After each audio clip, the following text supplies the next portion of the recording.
Would you look at it? Just look at it. So beautiful. All right, everybody, so welcome back. This is an episode that a lot of y'all been asking me about over the last month because y'all know it's beginning to become, well, time to plant the food plots. 'Tis the season. And the earliest food plots that we start for the year are our Dove food plots. And let me tell you something, I think I'm more prepared seed-wise this year than I ever have been before because I found a killer deal on this stuff. So today's episode, we're doing tractor work. It's all preparations for the food plot. We're not going to be planting this just yet, but I want to let y'all know about it because a lot of y'all live locally, and I found a hookup on some seed right here. So sit back, relax. Before we jump out in the field, me and Ruger's got to go take care of an animal problem we're having on the property. A lot of y'all know what it is. Let's patch some holes real quick while we're hooking up to the tractor. We're going to go mow the food plot. Let me show you what I got going on and how I prepare that every year. We'll wait a day or so. We're supposed to get some rain, disc it in. What we're trying to do is kill everything off and get ready to plant here in just a few weeks with all the seed that I picked up. So y'all, this is brown top millet seed, and I pretty much have found a way to buy it almost directly from the farm. There's a guy that kind of is a middleman, but he's right there living in amongst the farms.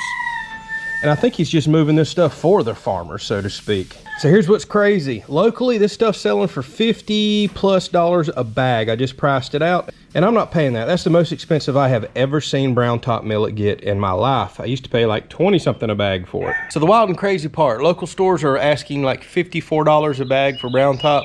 I bought these drums for like $50 or $55 a piece, plus you got to pay for the drum if you want it, or you bring your own. Holy smokes at the savings. I get like several bags worth of brown top in here for the price of one bag at the store. Oh, shut up. This is the way to buy it right here. Come on, load up, boy. Load up. Oh. You kissed me right in my face. Whoa, let's go forward.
What's that?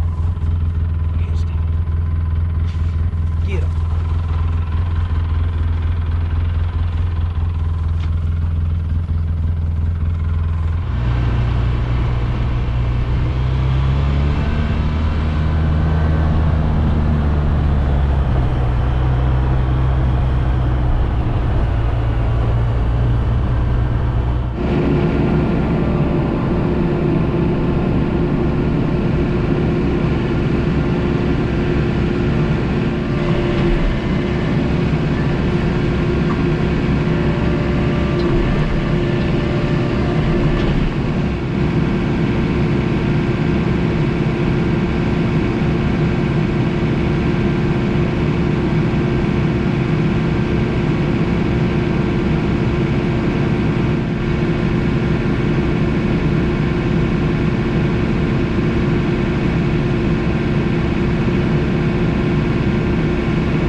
All right, so let me give you a quick rundown here, and then I'm getting my butt back in that AC.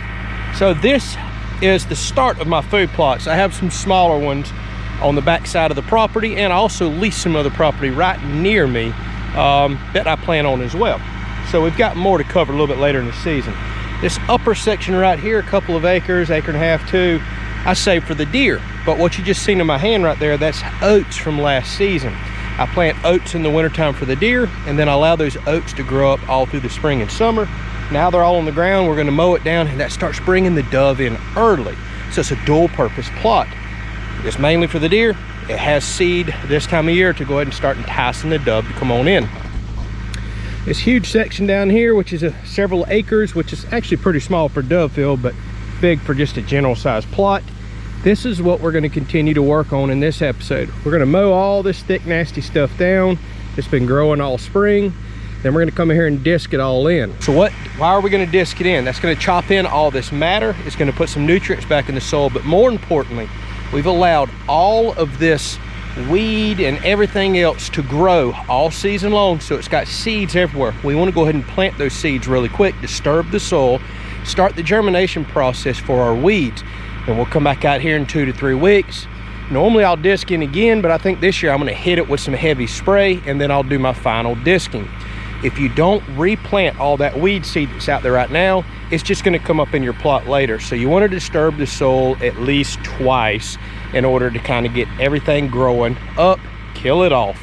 Now, if I were to continue to work this plot all throughout the year and then all spring, I could stay on top of the weeds, but I don't wanna be out here wasting all the diesel and time disking this at times that I'm not gonna use it. All right, so that's what it's about in this episode. Some disking, some mowing. We'll make it as entertaining as we can. I've got the John Deere 4066R hooked up to my 6-foot rotary mower made by Frontier, and it's perfect for busting this kind of stuff down. We're gonna hit ant mounds, we're gonna hit dirt mounds and everything else. I got a slip clutch on that particular PTO that'll handle all the shock we're about to run through. So this is the right mower for brush clearing and just kind of rough mowing like this.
All right, let's talk about something real quick that is important to mention, and I always bring it up at least once a year, and it's how I'm going to cut my field.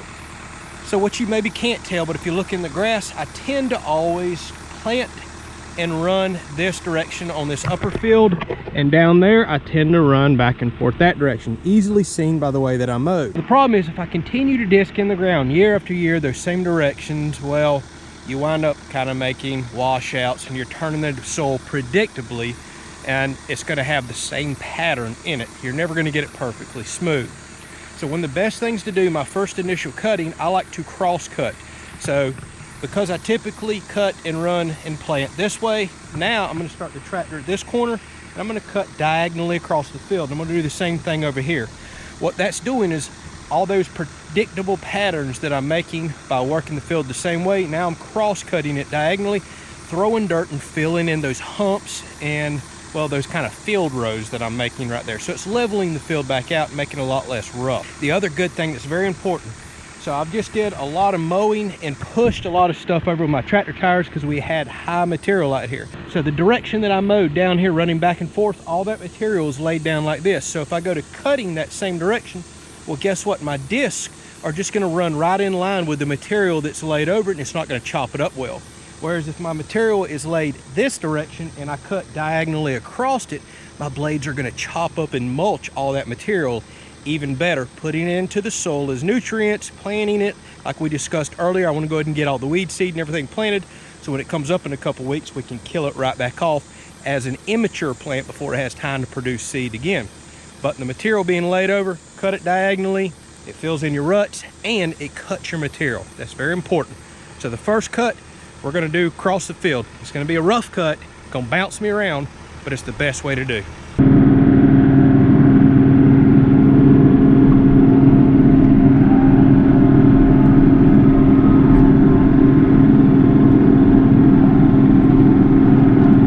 So this may be the worst I have ever seen cutting happen out here, or lack of cutting, I should say. The disc didn't even try to go in. The ground, y'all, is so dry.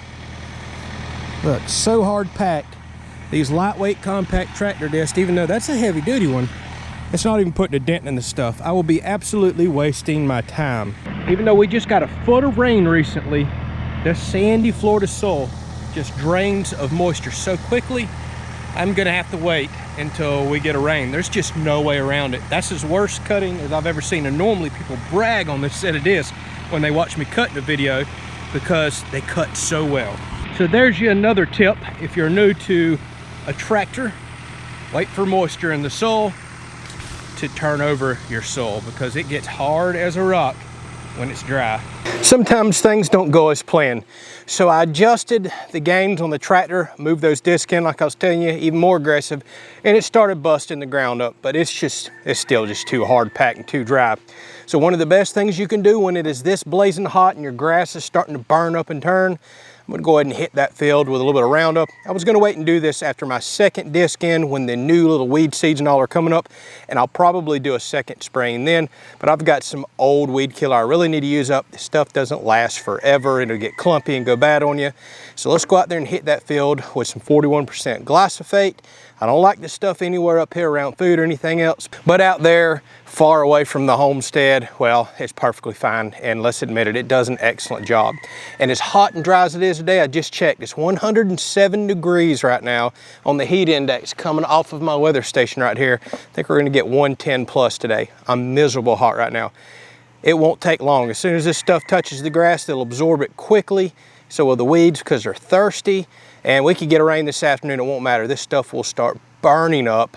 And as soon as we get the next heavy rain, well, we'll just do another episode disking in, and that field will turn over very easy with just a little bit of moisture. So like I said, this is 41% glyphosate. Typically I mix it about 3 ounces to the gallon. And 3 ounces to the gallon is far more than what's even recommended with this stuff. But man, I find that it burns up anything, including small shrubs, which typically you need a more aggressive killer or brush killer to do that. You can get away with 2 ounces a gallon. I could probably get away with 1.5 ounces a gallon today. It's just dry as this is, and stuff's already dying and burning up on me. Now this stuff loves to foam up really bad anytime you mix it in something like this. So I use an anti-foaming agent that I actually get off of Amazon of all places. You don't have to put but a splash in there. It's just a defoamer, and it'll keep this from foaming up in there, so I can fill close to the top with my mixed solution and not have to worry about having 8 to 10 inches of foam spraying out of this and killing my good yard grass. So let's put this hose in and get to filling. As you can see, this is a homemade rig that I made, well, back before YouTube even existed in my life. So sadly, no videos on it. So I just took a plastic 55-gallon drum. I took a Norstar sprayer. You've heard of, well, Norstar, the company that sells online. They probably have some of the best sprayers there is. I think they even have lifetime warranties. This is a 5.5 gallon a minute sprayer. I ran me a positive and negative out the back side of the tractor to a relay connected to my battery with a little push button inside, so I can turn power off and on to this unit right here. Now, one thing that's important and that I love about this unit right here, I have an adjustable pressure regulator right here that has a dump back to the tank. So while this is filling up, I'm gonna go kick the pump on, open this regulator, which it'll pull from the tank and dump right back, so it's mixing my solution in there. That's important to get a good mix anytime you're mixing up a herbicide or a pesticide. Then I can close this back off, which puts full pressure back to the pump, and then I can open and close. This is a boomless sprayer right here. These are called boominator nozzles, and they spray out to the side and heavy down as well. They'll go both directions. These two nozzles right here will cover about a 30 to 40 foot swath, assuming you don't have heavy wind. I love this setup. It was quick and easy for me to whip up myself. I just took one of those store-bought 3-point, carry-alls, welded on some scrap metal that I had, put a big, thick, heavy plywood base in the bottom, and hey, I've got me a very affordable sprayer on the backside of the tractor. I don't have to use PTO, and I don't have to spend $1,000, $2,000 on a sprayer either. Even got a long reach nozzle right here, so I can drive around this and spray around the mailbox, ditches, trees, anything else I want. So let me crank the tractor up, kick this pump on, and do some mixing real quick. And if there's one way I can guarantee you it'll rain, which I desperately need, go put out weed killer. It'll probably rain within an hour. Watch. And I don't see nothing on the radar right now, even though it's like a 60 or 70% chance today, like it's been all the other days. Where's my rain?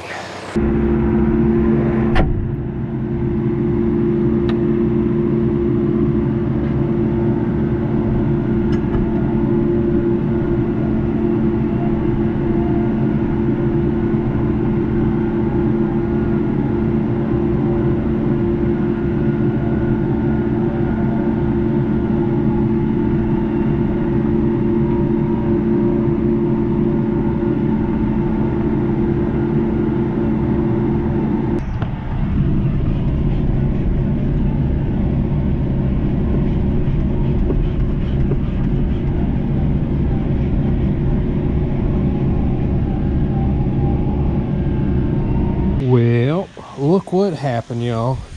I told you.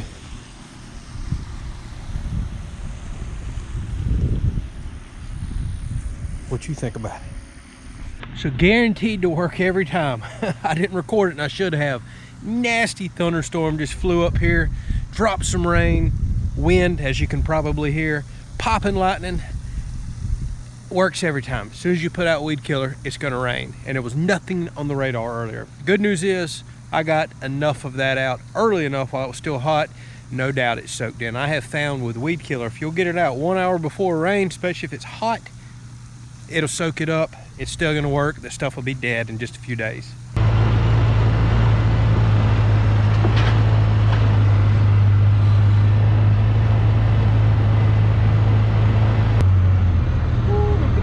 Gobblers down there. They just noticed me. Ruger, come here. You can't chase them turkeys, crazy dog. Leave them turkeys alone.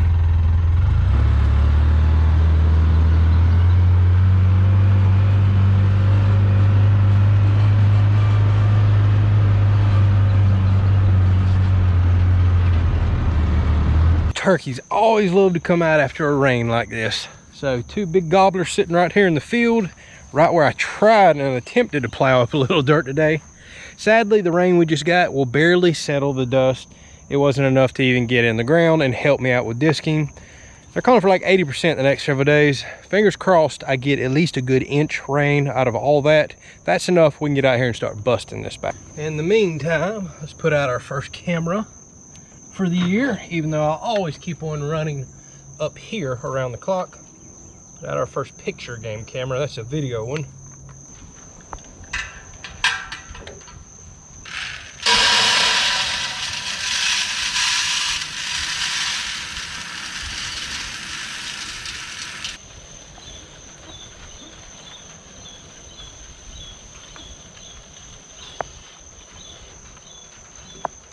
All right, y'all. So food plot season officially begins. That means summer, well, it's here now. 107 today on the heat index. It's here, but it'll be winding down before you know it. Seems like summer shows up, it's miserable, and next thing you know, it's fall, it's Christmas, and you're starting a whole new year. All right, so I'm gonna keep praying for some more rain. We need it. We've been dry the last couple of weeks. It's thundering right now. I better get the heck out of here. And assuming we get enough rain, we'll have another video out here before long. We'll hook back up to the disc, turn this whole field over, and I'm gonna show you what that little tractor sprayer done. It looks like it wasn't hardly putting nothing out today, but this field will be completely yellow in about 3 days. All right, we'll catch you on the next video.